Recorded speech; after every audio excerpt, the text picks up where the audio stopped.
সারা বিশ্বে 5ই জুন পালিত হয় বিশ্ব পরিবেশ দিবস। এই পরিবেশ দিবসের গুরুত্ব অনেক, কারণ এই পরিবেশই কিন্তু আমাদের বাঁচিয়ে রাখছে, আমাদের সুস্থ জীবনের জন্য, সব কিছুর জন্য এই পরিবেশের ভারসাম্য খুবই প্রয়োজনীয় এবং জরুরি। 7 billion dreams, 1 planet, consume with care বিশ্ব পরিবেশ দিবসের এবারের প্রতিপাদ্য। এ ব্যাপারে আলোচনা করার জন্য আমাদের স্টুডিওতে আজ এসেছেন ডক্টর কামাল উদ্দিন আহমেদ, মাননীয় সচিব, পরিবেশ ও বন মন্ত্রণালয়। আরও আছেন পরিবেশ অধিদপ্তরের মহাপরিচালক জনাব রাইসুল আলম মণ্ডল। আর আছেন আমাদের নর্থ সাউথ ইউনিভার্সিটির পরিবেশ বিজ্ঞান ও ব্যবস্থাপনা বিভাগের চেয়ারম্যান ডক্টর মোহাম্মদ জাকারিয়া। আমার প্রথম প্রশ্ন ডক্টর রাইসুল আলম মণ্ডলের কাছে। এবারের প্রতিপাদ্য, যে প্রতিপাদ্য একটি খুব সুন্দর একটি কথা দিয়ে শুরু হয়েছে, এ ব্যাপারে আমাদের একটু বিস্তারিত বলবেন? ধন্যবাদ। এবারের জাতিসংঘের পরিবেশ কর্মসূচি ইউএনইপি কর্তৃক এবারের প্রতিপাদ্য নির্ধারণ করা হয়েছে 7 billion dreams, 1 planet, consume with care. আমরা এর ভাবানুবাদ করেছি এরকম: 100 কোটি জনের অপার স্বপ্ন, একটি বিশ্ব, করি না নিঃস্ব। জাতিসংঘ পরিবেশ কর্মসূচির এই স্লোগানটি, এই থিমটিকে নেওয়ার পিছনে যে চিন্তা কাজ করেছে, তাতে যে প্রাকৃতিক সম্পদের সুষ্ঠু ও পরিমিত ব্যবহার সম্পর্কে বিশ্ববাসীকে আরও সচেতন করে তোলা। জাতিসংঘের ইউএনইপির তথ্যপঞ্জি থেকে জানতে পারি যে প্রাকৃতিক সম্পদের ব্যবহার দিন দিন এত বেশি পরিমাণে বেড়ে যাচ্ছে যে 1900 সালে টোটাল প্রাকৃতিক সম্পদের ব্যবহার হয়েছে 7 বিলিয়ন টনের মতো, যা 1990 সনে এসে যার পরিমাণ হয়েছে 68 বিলিয়ন টন। এবং এই হিসাব মতো যদি বাড়তে থাকে তাহলে 2050 সনে যে এর পরিমাণ হয়ে যাবে 150 বিলিয়ন টনের কাছাকাছি। এই কারণেই আমাদের প্রাকৃতিক সম্পদের সুষ্ঠু ব্যবহার করার জন্য এবারে জাতিসংঘ এ ধরনের একটি থিমকে সামনে নিয়ে এসেছে, যেন আমরা প্রাকৃতিক পরিবেশ, প্রাকৃতিক সম্পদ এবং এর ভাণ্ডারকে পরিমিতভাবে ব্যয় করি, যেন আমাদের বর্তমান ও ভবিষ্যৎ প্রজন্মের বিকাশ, উন্নয়ন ও অর্থনীতি এর দ্বারা আরও সমৃদ্ধি লাভ করে এবং সামনে এগিয়ে যেতে পারে। আমি আবার ফিরে আসবো আপনার কাছে। মাননীয় সচিবের কাছে আমার প্রশ্ন, নানাবিধ কারণে বাংলাদেশের পরিবেশ আজ বিপন্ন, এ ব্যাপারে আমাদের সরকার কি ভাবছে? পরিবেশ বাংলাদেশে সম্পূর্ণরূপে বিপন্ন বোধহয় না, আমি বলবো। তবে অনেক ক্ষেত্রেই আমাদের অসতর্কতার কারণে অনেক খারাপ অবস্থার সৃষ্টি হয়েছে, যেগুলোকে স্মরণে রেখে প্রকৃতপক্ষে আমি বলবো যে সরকার বিশেষভাবে নজর দিচ্ছেন এবং সরকার প্রকৃতপক্ষে সারা বিশ্বের মানুষ যেমন পরিবেশ নিয়ে বর্তমানে উদ্বিগ্নতা প্রকাশ করছে, সরকারও সে ব্যাপারে যথাযথ ব্যবস্থা গ্রহণ করছে এবং উদ্বিগ্ন অবশ্যই আমি বলবো। এবং সেই জন্য বহুমুখী কর্মকাণ্ড নেওয়া হয়েছে।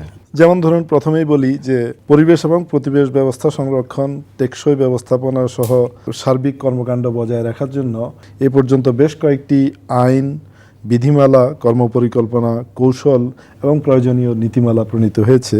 এ পর্যন্ত 23টির অধিক আইন সংস্কার এবং আইনের অধীনে বিধিমালা প্রণয়ন, পরিবর্তন এবং পরিবর্ধন করা হয়েছে।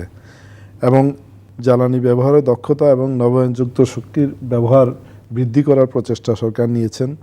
উপকূলীয় এলাকায় ক্ষতিগ্রস্ত বনাঞ্চলে বনায়ন করার কার্যক্রম গ্রহণ করেছেন। বৃক্ষরোপণের জন্য বিশাল কর্মকাণ্ড ইতিমধ্যে শুরু হয়েছে এবং অনেকটুকু এগিয়ে গিয়েছে। কম দূষণকারী জ্বালানির ব্যবহার এবং ট্রাফিক ব্যবস্থাপনার উন্নয়নের জন্য ব্যবস্থা গ্রহণ করা হয়েছে। শিল্প কারখানায় জ্বালানি ব্যবহারের দক্ষতা বৃদ্ধি করা হয়েছে। কৃষি উৎপাদন ব্যবস্থায় যথাসম্ভব কম রাসায়নিক সার এবং কীটনাশক ব্যবহার করার জন্য কার্যকর পদক্ষেপ গ্রহণ করা হয়েছে। সৌর জ্বালানির বাণিজ্যিক ব্যবহারের উপর থেকে সরকার ইতিমধ্যেই আয়কর মওকুফ করেছেন। রিনিউয়েবল এনার্জি নিয়ে তাহলে আমাদের সামনের বছরে আমরা ট্যাক্স ফ্রি ইম্পোর্ট কি অ্যালাউড হবে? জি, অ্যালাউড হবে। আচ্ছা, এই বাজেটে কি সেটা হচ্ছে? এই বাজেটেও সেটা অন্তর্ভুক্ত করা হয়েছে। আচ্ছা, অনেক ধন্যবাদ। আবার ফিরে আসবো আপনার কাছে। ডক্টর মোহাম্মদ জাকারিয়া, বিশ্ব পরিবেশ বিপর্যয়ে বাংলাদেশ কি ধরনের ক্ষতির সম্মুখীন হচ্ছে? বিশ্ব পরিবেশ বিপর্যয়ের কি ধরনের ক্ষতির সম্মুখীন হচ্ছে, আমরা যদি প্রথমে কারণগুলোর কথা একটু চিন্তা করি তাহলে দেখবেন যে প্রধান একটা কারণ গ্লোবাল ওয়ার্মিং আমরা বলতে পারি, এবং এটা মানুষের অর্থনৈতিক কর্মকাণ্ডের কারণেই বাড়ছে, এটাও আমরা জানি। এটার কারণে আমরা সাউদার্ন বেল্টের যে 20% ল্যান্ড যদি টেম্পারেচার একটু বাড়ে তাহলে কিন্তু আমরা আমাদের এই বিশাল ল্যান্ড হারিয়ে ফেলবো। তো এইখানে যে 20 মিলিয়ন পিপল আছে, এই 20 মিলিয়ন পিপলের ডেস্টিনেশন কোথায় হবে? Do you have the luxury to accommodate this people any other parts of Bangladesh? We don't have that actually. তাহলে এই যে এই বিশাল একটা জনগোষ্ঠীকে ডিসপ্লেসমেন্ট হবে, এটাও কিন্তু আমাদের একটা মারাত্মক দুর্যোগ হবে। এই ব্যাপারে আমাদের প্রিপারেশন থাকা উচিত। তো এই যে তাপমাত্রা বাড়ার কারণে যে ন্যাচারাল ডিজাস্টার যে বাড়বে, এটা কিন্তু আমাদের অলরেডি আমরা দেখতে পাচ্ছি যে ফ্রিকোয়েন্সি এবং magnitude of floods, tidal surge এগুলো কিন্তু অনেক বেড়ে গেছে এখন, লাইক 87, 88 এগুলো কিন্তু ফ্রিকোয়েন্টলি হয়েছে। টাইডাল সার্জ হয়েছে, আইলা, সিডার, এগুলো কিন্তু খুব ফ্রিকোয়েন্ট হচ্ছে এগুলো। তো ক্লাইমেট চেঞ্জের কারণে এই প্রবলেমগুলো ছাড়াও যে পপুলেশন প্রবলেমটা কিন্তু একটা মারাত্মক সমস্যা গ্লোবালি এবং বাংলাদেশের জন্য। মানুষ বাড়ার সাথে সাথে প্রোডাকশন বাড়ছে, কিন্তু ন্যাচারাল রিসোর্সটা বাড়ছে না। বন আমাদের কতটুকু আছে এখন? 25% থাকা দরকার, সেই জায়গায় কতটুকু নেমে এসছে। আমাদের জলভূমির কথাগুলো চিন্তা করেন, এখানে কি হচ্ছে আসলে? জলভূমি ডিগ্রেডেশন, মানে একটা সিভিয়ার ডিগ্রেডেড হচ্ছে জলভূমি। আমি মধুপুর এলাকার একটা ফরেস্ট নিয়ে আমি একটা রিসার্চ করছিলাম। তো ওইখানে 2000 থেকে 2010 সাল পর্যন্ত এই 10 বছরে একটা সিগনিফিক্যান্ট রিডাকশন হয়েছে। আবার ওভার কনজাম্পশন যদি বলি আমরা, এটাও একটা মারাত্মক সমস্যা। প্রবলেমগুলো কিন্তু খুবই সিগনিফিক্যান্ট প্রবলেম হচ্ছে। কোথায় কোথায় হচ্ছে আমরা কিন্তু জানি। জলবায়ুর কারণে কি প্রবলেম হচ্ছে, পপুলেশন ডেন্সিটি বাড়ার কারণে, ওভার পপুলেশনের কারণে কি প্রবলেম হচ্ছে, নগরায়ন যে আরেকটা বড় সমস্যা। এই নগরায়নের কারণগুলো খুঁজে বের করা দরকার। ঢাকা শহরের পানি প্রতি বছর আপনার কাপল অফ মিটার নেমে যাচ্ছে। এই যে প্রবলেমগুলো হচ্ছে, এই প্রবলেমগুলো আমরা আর্থকুয়েক একটা ঝুঁকিতে আছি। আবার যদি ধরেন এই পানি যদি স্তর নামতে থাকে এবং রিচার্জ মেকানিজম যদি আমরা না করি, তাহলে কি হবে? এটা আমাদের জন্য একটা বড় ঝুঁকির কারণ হতে পারে। তো আমাদের সমস্ত যে প্রবলেমগুলো হচ্ছে, এই প্রবলেমগুলোর কারণগুলো খুঁজে বের করা দরকার। যেমন ধরেন ঢাকার সমস্ত এয়ার কন্ডিশন যদি আপনি বন্ধ করে দেন, তাহলে টেম্পারেচার দেখবেন কয়েক ডিগ্রি কমে গেছে ঢাকার। তার মানে কি, এই যে নগরায়নের যে দিকগুলো আছে, এগুলোর সাথে সাথে প্রাকৃতিকের যে সমন্বয়টা, কোঅর্ডিনেশন, এটা হচ্ছে না আসলে। তার মানে এই যে আমার হিট জেনারেট হচ্ছে, আমার ল্যান্ডস্কেপের প্ল্যানিংগুলো কী থাকা উচিত, আমার আরবান এক্সপানশনগুলো কী করা উচিত, কোন দিকে আরবান এক্সপানশন হওয়া উচিত, এই প্ল্যানিংটা হোলিস্টিক অ্যাপ্রোচ নিয়ে আমাদের আসলে এখন চিন্তা করার সময় এসছে। এখানে আপনার সরকার, সিভিল সোসাইটি সবাই মিলেই কিন্তু কাজ করতে হবে। এটা যদি সবাই মিলে একটা কোঅর্ডিনেটেড অ্যাপ্রোচে কাজ করা যায়, তা আমার মনে হয় যে অনেকাংশেই এই ডিজাস্টারকে মোকাবেলা করা বা এই দুর্যোগের ইন্টেন্সিটি রিডিউস করা অনেকাংশেই সম্ভব। আবার ফিরে আসবো আপনার কাছে। জনাব রাইসুল আলম মণ্ডল, এবারে বিশ্ব পরিবেশ দিবস উপলক্ষে আপনাদের কি কর্মসূচি আছে?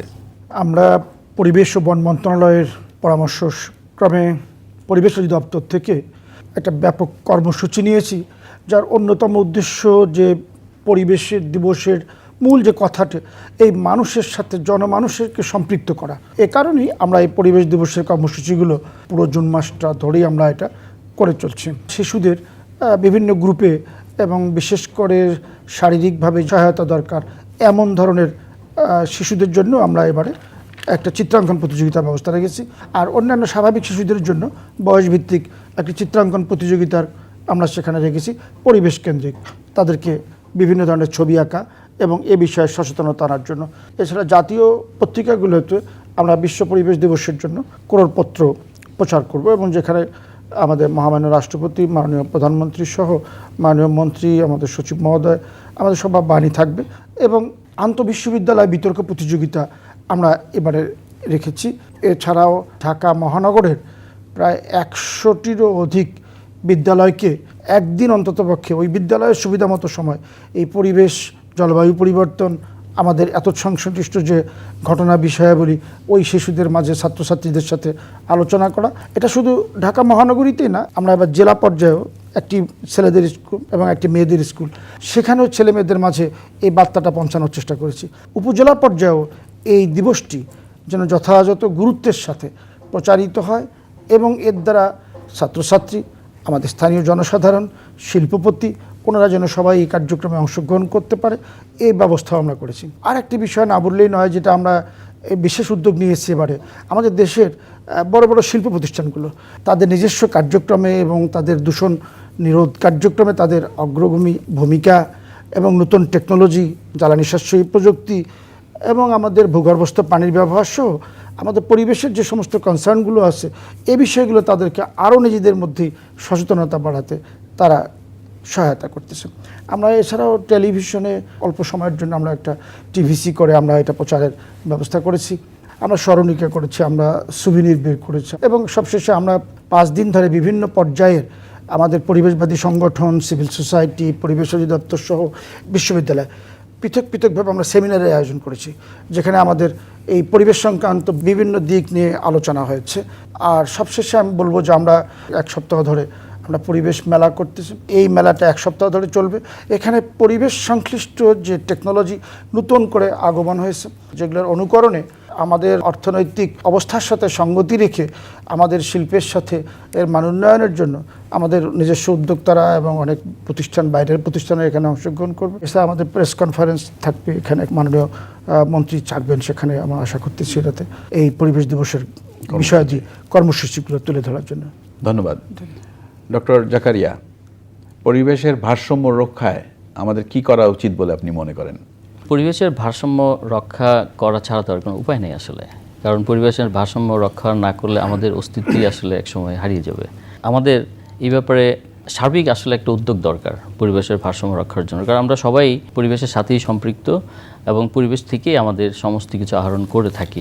আমাদের প্রথমে নলেজটা দরকার। আমাদের ডেভেলপমেন্টগুলো যদি আপনি চিন্তা করেন, আমাদের কিন্তু ইকোসিস্টেমগুলো যদি আমরা দেখি, ডিস্টিংক্ট ইকোসিস্টেম আছে, তো কোন ধরনের ইকোসিস্টেমের কি প্রবলেম এটা আইডেন্টিফাই করা খুব একটা জটিল কিন্তু কিছু না। এটা আমরা জানি অনেকগুলোর ক্ষেত্রে কোন ইকোসিস্টেমের কি প্রবলেম আছে, সেগুলোকে ইকোসিস্টেম বেসড ডেভেলপমেন্ট ইনিশিয়েটিভ যদি নেওয়া যায়, এটা সবচেয়ে ভালো হয়। এটা পরিবেশের বিপর্যয়ের জন্য আমাদের আরও যে দিকগুলো চিন্তা করা উচিত, সেগুলোর মধ্যে আপনার সাস্টেইনেবল কনজামশনটা এরকম হবে যাতে আমাদের ন্যাচারাল রিসোর্স বেসগুলোর রিজেনারেশন ক্যাপাসিটি নষ্ট না হয়। আমার যদি ন্যাচারাল রিসোর্সটা হারিয়েই যায়, তাহলে তো আমার ইন্ডাস্ট্রিটাই থাকবে না। যেমন চন্দ্রঘোনা পেপার মিলের কথা যদি বলি, তো ওইখানে ওদের র মেটেরিয়াল তো বাঁশ, ব্যাম্বো, তো ওইটার না থাকার কারণে they facing serious the shortage of raw material, the industry is facing problem. তা আসলে ইন্ডাস্ট্রিটাই যদি চলে যায়, তাহলে তো এখানকার যে লাইভলিহুড যে প্যাটার্নটা ছিল, এই টোটাল সিস্টেমটাই তো নষ্ট হয়ে যাবে। সুতরাং প্রকৃতির সঙ্গে মিলে থাকার যে সহাবস্থান করার যে মেন্টালিটিটা, এইটা একদম ব্যক্তিগত পর্যায় থেকে রাষ্ট্র পর্যন্ত সবাইকে এটার সাথে সম্পৃক্ত করার মতো কিছু উদ্যোগ নেওয়া উচিত আমি মনে করি। আর ক্লাইমেট চেঞ্জ, প্রাকৃতিক বিপর্যয়, এটা তো একটা ক্রস কাটিং ইস্যু। এটা পার্টিকুলার কোনো মিনিস্ট্রির জিনিস না, এটা সবার জন্যই প্রযোজ্য। এলজিইডি যদি একটা রাস্তা করছে, তার এখানে এনভায়রনমেন্টাল কনসিডারেশনগুলো কী থাকবে এটা যদি তার জানা না থাকে, তাহলে কিন্তু রাস্তাটার কারণেই একটা প্রাকৃতিক বিপর্যয় দেখা দিবে। সবচেয়ে বড় জিনিস হলো এনভায়রনমেন্টাল এডুকেশন। এটা সবচেয়ে বড় একটা ইম্পর্টেন্ট জিনিস। আমি যদি একটা দক্ষ এনভায়রনমেন্টাল ক্যাডার তৈরি করে ফেলতে পারি, একদম ছোট বাচ্চা থেকে শুরু করে, যেমন পার্সোনাল বিহেভিয়ার অনেক এফেক্টস করে।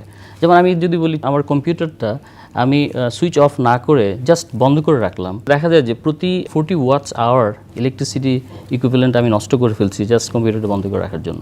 আমার বাসার এয়ার কন্ডিশনটা যদি একটা অপটিমাম টেম্পারেচারে রাখি, তাহলে আমার এনার্জি সেভিংসে কী ইম্প্যাক্ট হচ্ছে। ট্রেডিশনাল লাইট থেকে যদি আমি এলইডিতে চলে যাই, তাহলে আমার কি চেঞ্জ হচ্ছে। ছোট ছোট অ্যাক্টিভিটিগুলো কিন্তু বড় একটা ইম্প্যাক্ট ফেলতে পারে। কি ইম্প্যাক্ট ফেলবে? এনার্জি রিডাকশন হয়ে যাবে। তাহলে এনার্জি রিডাকশন হওয়া মানেই হলো আমার কার্বন ডাইঅক্সাইড ইমিশনের আমি কমিয়ে ফেললাম। হ্যাঁ, আমার সোর্সটা অনেক দিন থাকলো, যাতে করে I be able to buy time to invest renewable technologies.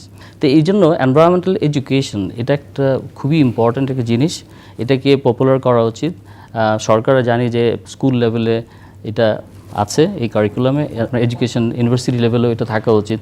এবং এটা একটা হোলিস্টিক অ্যাপ্রোচের মাধ্যমে আমার যদি এডুকেশনটাকে ছড়িয়ে দেওয়া যায়, এই যে ছোট্ট ছোট্ট বিহেভিয়ারাল চেঞ্জগুলো, এবং ধরেন গভর্নমেন্ট লেভেলে এই যে বড় বড় প্ল্যানগুলো, ইকোসিস্টেম বেস প্ল্যান যদি আমরা করে ফেলি, তাহলে কিন্তু দেখা যাবে যে আমাদের লেভেলে, লোকাল লেভেল যে থ্রেটসগুলো আছে, গ্লোবাল ওয়ার্মিং বলেন বা ক্লাইমেট চেঞ্জ বলেন, এগুলোর কারণে আমাদের ডিজাস্টার বা ম্যানেজমেন্টটা একটু রেজিলিয়েন্ট হবে এবং আমাদের উন্নয়নটা সাস্টেইনেবল হবে। এবারের এনভায়রনমেন্টের যে মূল উপাদ্য sustainable consumption, which is absolutely important. কারণ আমার কনজামশনটা যদি সাস্টেইনেবল না হয়, তাহলে তো আমার ন্যাচারাল রিসোর্সই থাকবে না। কিন্তু এটার জন্য আবার প্রধান সূত্রকে পভার্টি, এটাকে আমাকে ইরেডিকেট করতে হবে।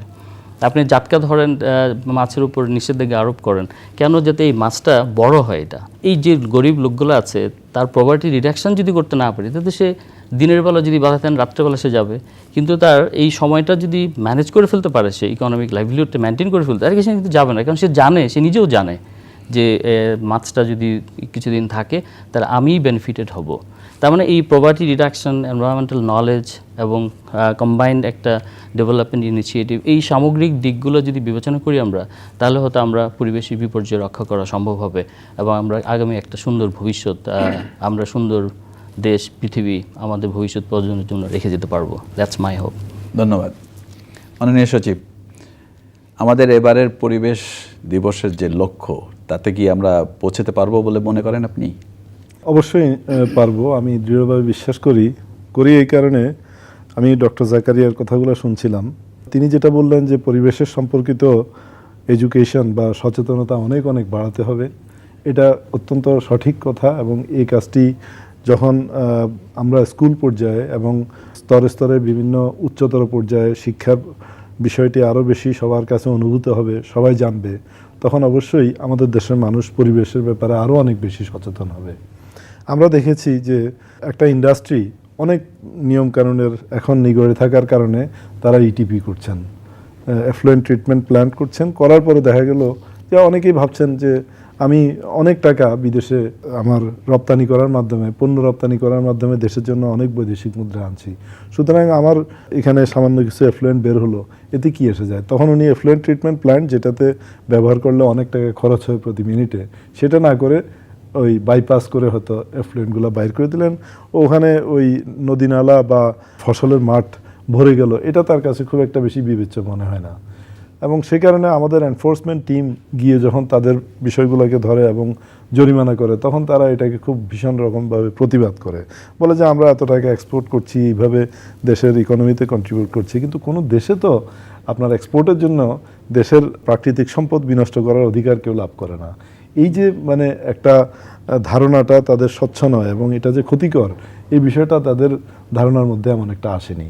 তারপর ধরুন জলবায়ু পরিবর্তনের মাধ্যমে আমরা বিভিন্ন ধরনের সমস্যা বা প্রাকৃতিক দুর্যোগের সম্মুখীন হব বলে আমরা ধারণা করছি, এবং সেক্ষেত্রে মূল কথা হলো গিয়ে জলবায়ু পরিবর্তন হবে গ্লোবাল ওয়ার্মিংয়ের কারণে। গ্লোবাল ওয়ার্মিং হলে যেখানে ক্লাইমেটিক এক্সট্রিমিটি আমরা দেখতে পাবো, সেই ক্লাইমেটিক এক্সট্রিমিটির কারণে অনেক ধরনের প্রাকৃতিক দুর্যোগ, ঝড় ঝঞ্ঝা ইত্যাদি হতে পারে। এখন সেগুলোর জন্য আমাদের মানুষকেও আবার এই ক্ষেত্রে উপলব্ধি করতে হবে, আমাদের দেশের মানুষকে। কারণ হলো আমরা দেখেছি যে প্রাকৃতিক দুর্যোগের কারণে যে দেশের প্রত্যন্ত অঞ্চলে সাধারণ মানুষ আক্রান্ত হয় এবং তাদের সহায়তায় কিন্তু সেই প্রতিবেশীরাই প্রথমে এগিয়ে যায়, এবং সরকারি সহায়তা যাওয়ার আগেই কিন্তু প্রথম যদি প্রতিবেশীরা এগিয়ে যাওয়ার ক্ষেত্রে তারা যদি নিজেরা সক্ষম হয়, তাদের সক্ষমতা বৃদ্ধি করা যায়, তাহলেই কিন্তু তারা একে অপরকে কমিউনিটির মধ্যেই সহায়তা করে তাদের সমস্যার অনেকটুকু সমাধান করতে পারে। এর পরবর্তীতে হয়তো বা সরকারি ব্যবস্থাপনায় আরও বেশি ইভ্যাকুয়েশন বা অন্যান্য ব্যবস্থাগুলো করা যেতে পারে। ওই একটি কথা আছে যে disaster is characteristic not of hazard but of people's vulnerability. এই ভালনারেবিলিটি যত আমরা কমাতে পারবো, ততই কিন্তু মানুষজন রেজিলিয়েন্ট হবে, সক্ষম হবে যে কোনো ধরনের প্রাকৃতিক দুর্যোগ থেকে নিজেদেরকে রক্ষা করার জন্য। কারণ দুর্যোগ তো আমরা, বা যেটা ন্যাচারাল হ্যাজার্ড যেটাকে আমরা বলি, সেটাকে তো আমরা আসলে বন্ধ করতে পারবো না, কিন্তু নিজেদের শক্তি বৃদ্ধি করলে, নিজেদের সক্ষমতা বৃদ্ধি করলে তারা অবশ্যই সেক্ষেত্রে ডিজাস্টারটা রিডিউসড হবে। এবং সেই বিষয়টাই মানুষকে আরও বেশি জানানোর প্রচেষ্টা নেওয়া আমাদের প্রয়োজন। এখন সেই ক্ষেত্রে আমরা আমাদের পরিবেশ ও বন মন্ত্রণালয় থেকে আমরা বিভিন্ন ধরনের কর্মকাণ্ড নিয়েছি। যেমন ধরেন আমি প্রসঙ্গক্রমে বলতে পারি যে আমাদের কিছু কিছু স্থানে যেখানে আমাদের ইকোলজিক্যালি ক্রিটিক্যাল এরিয়া যেগুলো, সে সমস্ত স্থানে আমরা যেমন একটা বড় প্রকল্প নিয়েছি, community based adaptation in the ecologically critical areas through biodiversity conservation and social protection. এটা একটা বিরাট কাজ, সেখানে দেশের মানুষ কিন্তু ভীষণভাবে উপকৃত হচ্ছে। আমি সম্প্রতি হাকালুকি হাওরে গিয়ে দেখেছি যে মানুষ ভীষণ রকমের খুশি যে প্রকল্পের মাধ্যমে তাদের লাইভলিহুড উন্নয়নের জন্য বিভিন্ন রকমের ব্যবস্থা গ্রহণ করা হয়েছে। যে সমস্ত স্থানগুলো আগে কখনো সেখানে ফসল হতো না, সেখানে আমরা সোলার প্যানেল দিয়ে ইরিগেশনের ব্যবস্থা করেছি, সেচের ব্যবস্থা করার কারণে সেখানে সুন্দর ফসল হচ্ছে এবং সাধারণ মানুষ, দেশের কৃষকরা, ওই এলাকার লোকজন খুবই খুশি এবং তারা আরও অনুরোধ জানাচ্ছে যে এটাকে আরও বিস্তৃত করে দেওয়ার জন্য। আমরা সেই প্রচেষ্টা নিচ্ছি, অর্থাৎ মানুষকে সেই অবস্থার সাথে খাপ খাইয়ে যাতে করে তারা নিজেদেরকে গড়ে তুলতে পারে এবং প্রাকৃতিক দুর্যোগ হলেও যাতে তারা কোনো রকমের বিপর্যস্ত না হতে পারে সেই ধরনের ব্যবস্থা আমরা করছি এবং সেভাবে এ ধরনের অবস্থার সাথে যাতে করে মানিয়ে নিতে পারে সেজন্য কো-ম্যানেজমেন্টের একটা ব্যবস্থা আমরা করছি বেশ কয়েকটি স্থানে, যেমন climate resilient ecosystem and livelihoods শীর্ষক এ ধরনের প্রকল্প আমরা করছি। তারপরে অ্যাডাপ্টেশন টু ক্লাইমেট চেঞ্জ, সেই ক্ষেত্রে কী করে অ্যাডাপ্ট করবে যে কোনো ধরনের দুর্যোগের সাথে, সে ধরনের ব্যাপারে আমরা বেশ কয়েকটি প্রকল্প সারা দেশে বিভিন্ন স্থানে নিয়েছি আমরা এবং সেগুলো কার্যরত আছে এবং আমরা প্রায়শই নিজেরা গিয়ে এগুলো ভিজিট করি এবং দেখি যে এগুলোর দ্বারা সঠিকভাবে কার্যক্রম গ্রহণ করা হচ্ছে কিনা, মানুষজন উপকৃত হচ্ছে কিনা। এবং সেগুলো করলেই কিন্তু আমরা শেষ পর্যন্ত দেখতে পাবো যে প্রকৃতপক্ষেই দেশের মানুষজন জানবে পরিবেশ দিবসের বিশ্বব্যাপী যে প্রত্যাশা, আমাদের মতো একটি দেশ, আমরা বলে থাকি যে one of the most vulnerable countries in the world, সেই ভালনারেবল কান্ট্রি হিসাবে যদি আমরা এসব কার্যক্রমকে সঠিকভাবে বাস্তবায়ন করতে পারি, সেই মাঠ পর্যায় থেকে শুরু করে সর্বোচ্চ পর্যায় পর্যন্ত আমাদের যখন সচেতনতা বৃদ্ধি পাবে এবং প্রতিটি কাজে আমরা এসব ক্ষেত্রে সম্পৃক্ত করতে পারবো, তখনই কিন্তু আমাদের অবশ্যই বিশ্ব পরিবেশ দিবসের যে প্রত্যাশা এটা বাস্তবায়িত হবে। অনেক ধন্যবাদ আপনাদের সবাইকে, অনেক ধন্যবাদ। অনেক কিছু জানা গেল আপনাদের কাছ থেকে। দর্শক মণ্ডলী, পরিবেশ দিবসের এবারের যে প্রতিপাদ্য 700 কোটি মানুষকে নিয়ে যে কথা, এই 700 কোটি মানুষ যদি আরও বেড়ে যায়, 2050 সালে এটা দাঁড়িয়ে যাবে 960 কোটি লোকে, তাহলে আমাদের অবস্থাটা কি হবে? 3টি প্ল্যানেট লাগবে এই জনসংখ্যাকে ধারণ করার জন্য।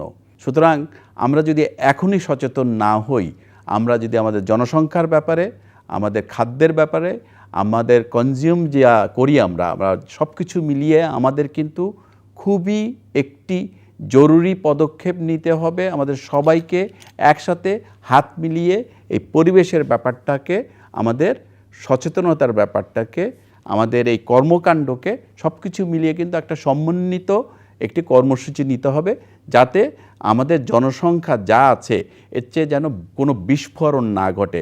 সারা বিশ্বই কিন্তু এ নিয়ে ভাবছে, আমাদেরও ভাবতে হবে। সুতরাং আমরা আজ থেকে, এখন থেকেই আমাদের এই ভাবাটা শুরু করব। এই প্রতিপাদ্যর ব্যাপারটা এতই জরুরি, যার কারণে কিন্তু এটাকে এবার হাইলাইটেড করা হয়েছে। ধন্যবাদ সবাইকে। বেঁচে থাক সবুজ শ্যামল প্রাণের স্বদেশ, স্নিগ্ধ শুনে মন, স্নিগ্ধ